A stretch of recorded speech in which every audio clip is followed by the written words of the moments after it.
Hello, and welcome back to the Millennial Minute. This episode is called Optimal Post-Secondary Education, or for short, let's just call it Optimal College. So traditionalist type people say they only believe in capitalism.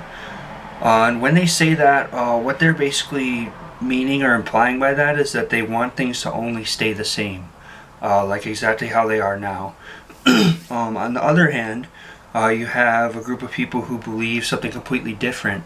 They feel that our economy should be more socialized, and they believe this for essentially like the opposite reason.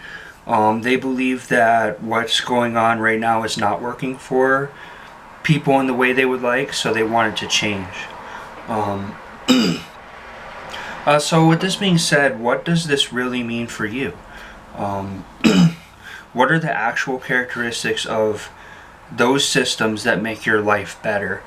Um, okay, so I'll give you a kind of straight up hint and I'll just cut to the chase. Just having socialism or just having capitalism alone tells you very little, if not nothing, about the operation of an industry. So with that being said, I want to lay out for you guys like a little version of an optimal industry situation. So yeah, you guys probably saw my video on optimal healthcare. This is going to be kind of another like scenario where I like categorize this as like my economics kind of fantasies type version, but it'll be education instead of healthcare as the example. So anyway, yeah, going into that, I want to cover the nuts and bolts and like the rules of like the internal workings of this system. So you can see how it would actually affect you. So the system would be called optimal post-secondary education. Yes, that's kind of long, but if I implemented that system, that's what I would call it. So basically you can make a closed loop system. So it's a closed loop system that's tuition free.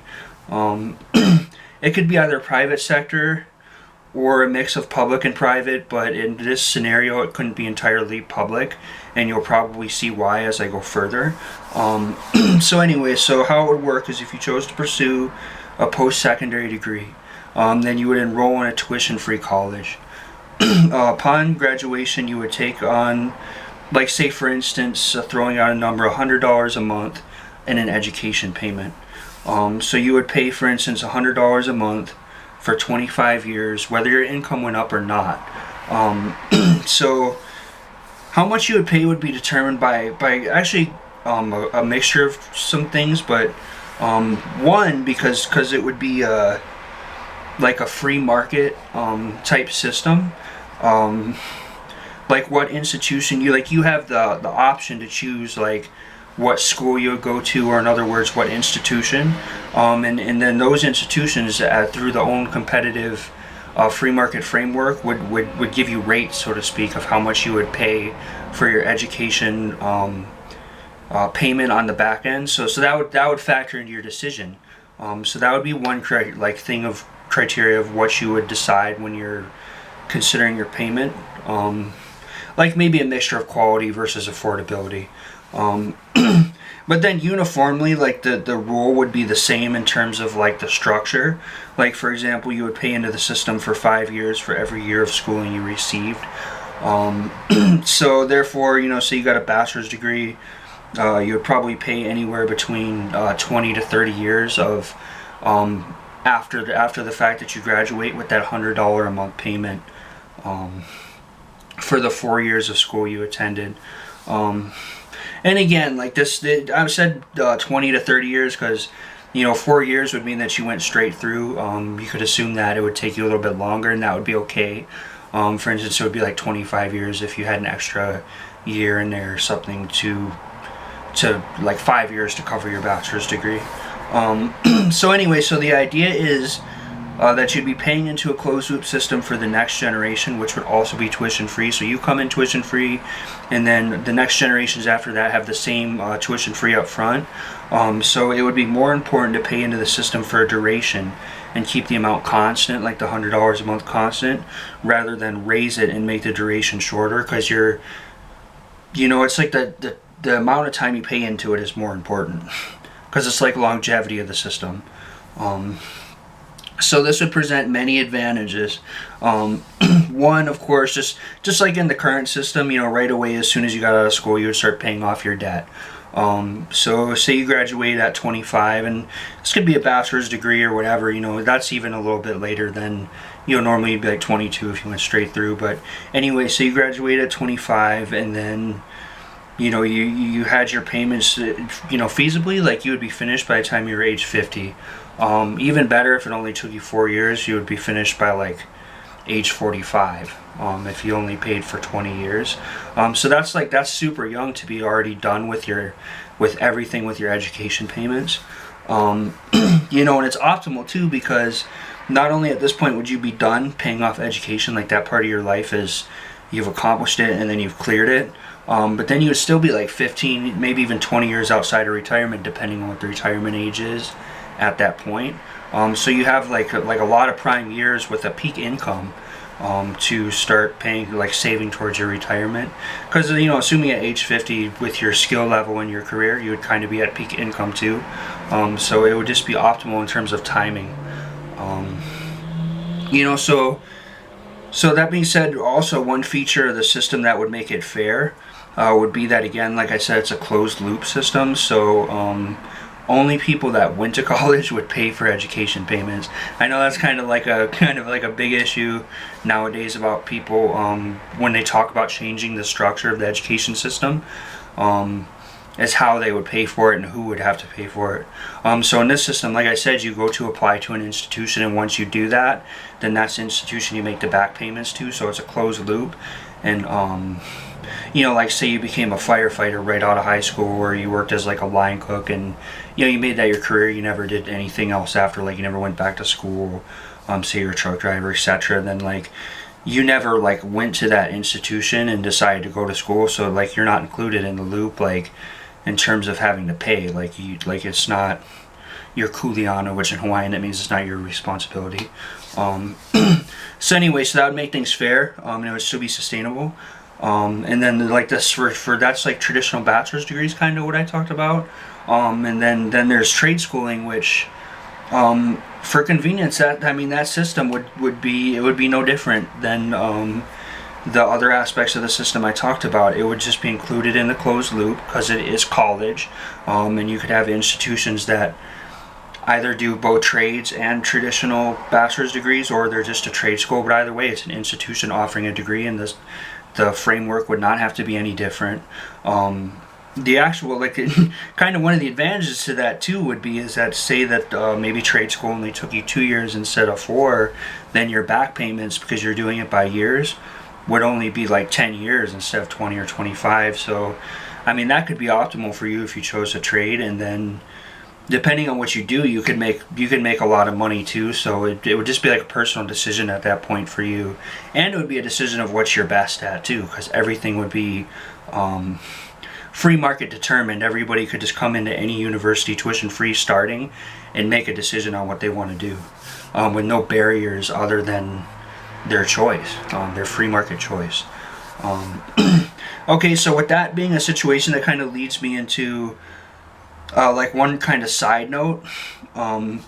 This version of education, it would be structurally different in some aspects, to where, and I don't want to get too deep into this because I never went to like university or school in Europe, but I have a lot of friends who are European, and they kind of told me that like one aspect of their system that's different than the American system is it's a little like anybody can go, because there's a socialized, so anybody can go regardless of family income, because money's not like a barrier. But actually, in terms of passing your classes and like conceptualizing the information, like it's kind of more on you in their system, and it's a little bit harder.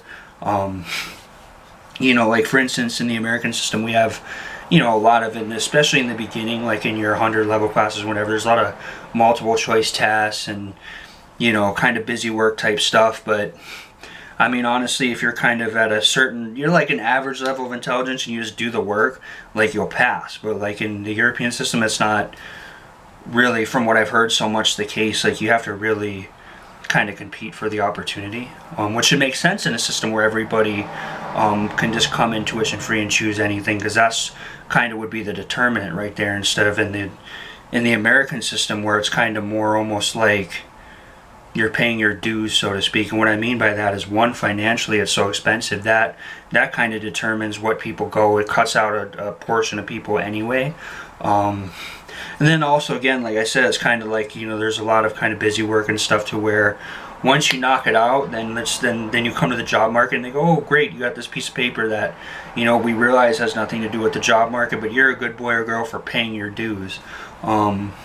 And paying your dues is not necessarily like a bad thing. I mean, that's part of earning something, is to like, kind of suck it up a little bit and pay your dues. But I don't know if making that like kind of the primary, like a big huge part of the criteria is really so much success oriented.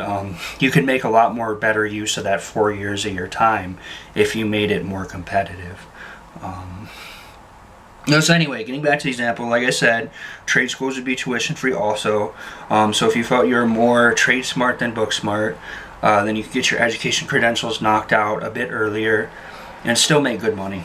And additionally, they're kind of, and I've heard this from a few people who like work in trades or decide to go into trades, and I don't know what the overall perception is, but another thing that came up with education is like, in America, is that people feel like there's maybe like a stigma if you decide to work in a trade, versus like if you were to go for like a traditional bachelor's degree, like like maybe you're made to feel like you're less or something. But that wouldn't happen in this system that like I'm laying out, because as I said, every opportunity has an equal starting point. So like what you go into wouldn't be determined about how much like education you can afford to pay for, or like what your family did before. I mean, I mean, if you're like, say your parent was a mechanic and you're good at working on cars because you've been around your whole life, that might determine what choice you make. But it's kind of still, that's kind of still you.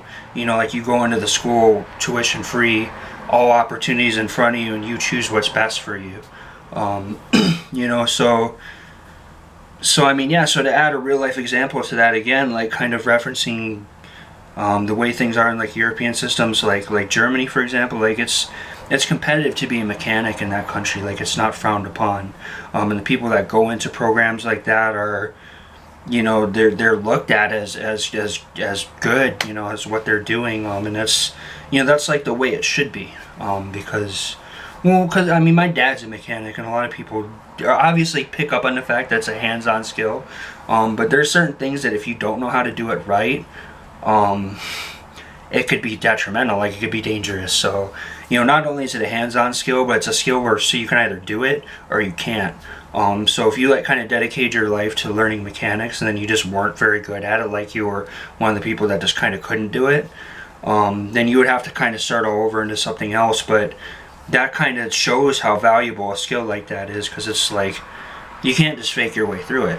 It's impossible. So anyway, given that, the key feature here is that price would not be a barrier, and therefore natural competition for any opportunity would be uninhibited. Okay, so I covered kind of like bachelor's degree and below, but I guess the next step would be if somebody wanted to pursue a graduate degree.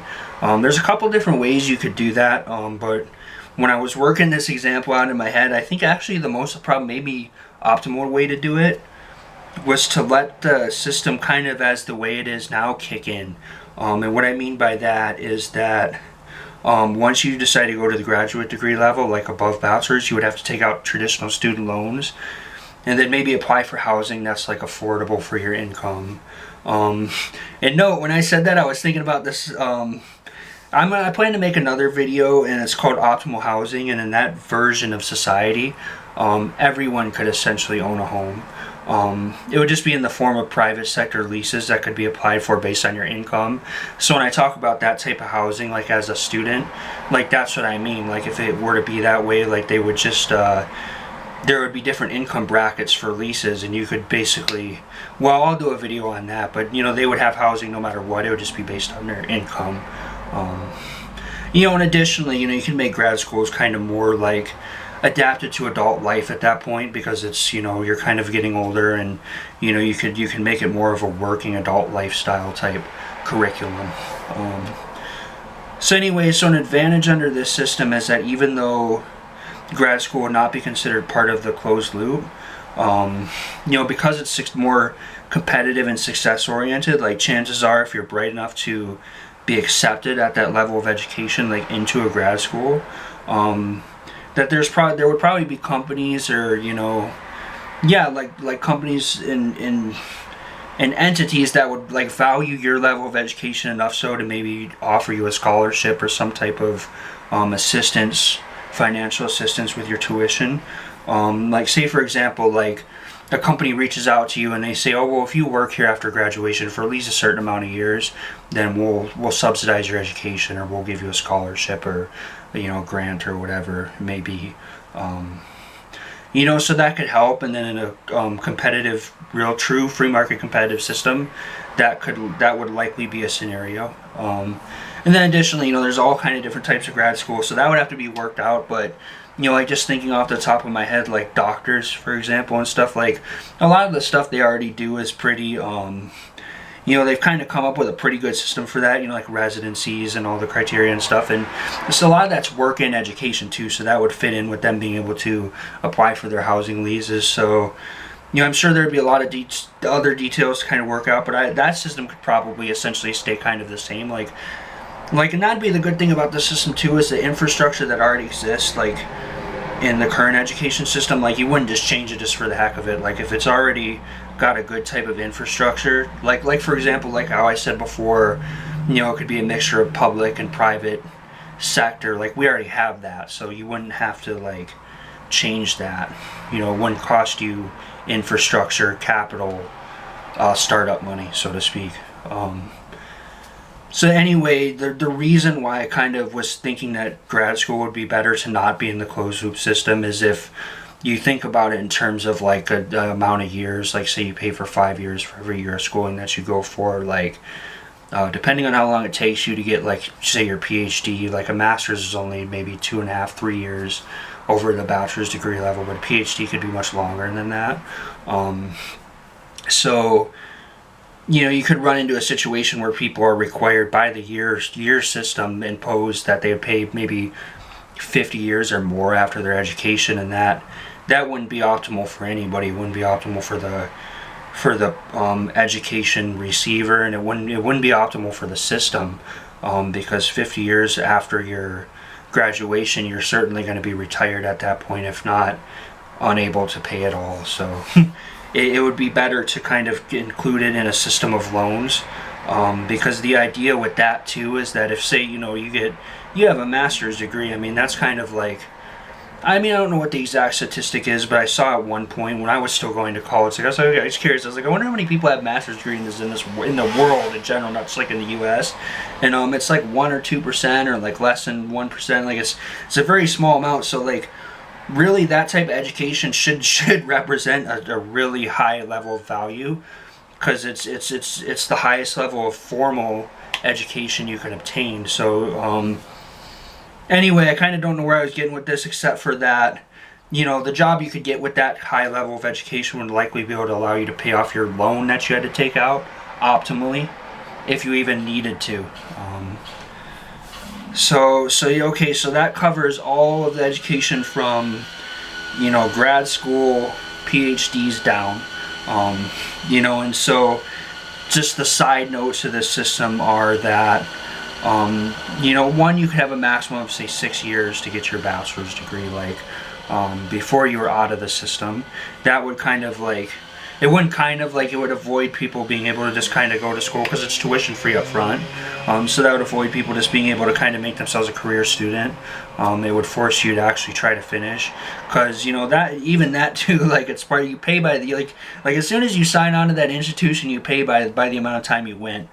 So unfortunately, like if you went for 6 years and still didn't get your degree, like you would still end up having to pay. So it wouldn't be optimal for you to do that. And again, like you're probably thinking like, where's this dude coming up with this stuff? But like, Europe has a similar thing, because obviously if it's socialized, you can just, you're tuition free up front, so you can just go into school, and but they give you like a certain amount of financial aid or financial assistance, or however they word it, for a certain amount of time, and then they tell you like like you can't just keep getting it forever. So this system would be the same concept. It would just be under the closed loop system. So to incentivize people to graduate, and it would also incentivize like the professors in the school to have people graduate, because you think about it, even if somebody, if they do the six years and they still don't get like their degree, what job they can get may not be as good as if they had their degree. So ultimately, like it would hurt everybody, because if you can't afford to pay, then you can't afford to pay. So it would just help everybody for that person to get a good job, and then guarantee they're going to make that $100 payment, because it would be fixed, but it would be low at a certain point. I mean, once you have a really good income, that's not too bad in terms of what you have to pay. Yeah, so there's that, and then I guess if you don't pay, like there would have to be some type of rule to like make it so you'd be incentivized to pay like completely. And it wouldn't, you couldn't make it anything drastic, because it'd be like a financial violation, so to speak. Not like a criminal thing, but like I guess like how jobs are like require you to show your transcripts or your diploma to show to verify your degree. I guess in this situation, maybe like they could have you contact your institution and provide whether you're current, deferred, or otherwise on your payments, because obviously like, you can be deferred too, like like say we're in a recession, or like people are jobless, kind of like right now. Like you could be currently making your payments before that situation happened, and then after, during it you're deferred. So then they would take that into consideration. And again, it wouldn't have to be too controlling. Like they wouldn't ask for any personal information. It'd just be like that status, so to speak, with everything else just blanked out or whatever. So anyway, so to completely summarize, it's a closed loop private and public sector system, however you want to do it. That's tuition free up to the bachelor's degree level. Your payments are structured and are paid into a closed loop system after you graduate. That's important, because you're coming in tuition free and paying afterwards. Grad students would still need to take out student loans, but it would probably only be as a last resort. So yeah, that's pretty much the nuts and bolts of it.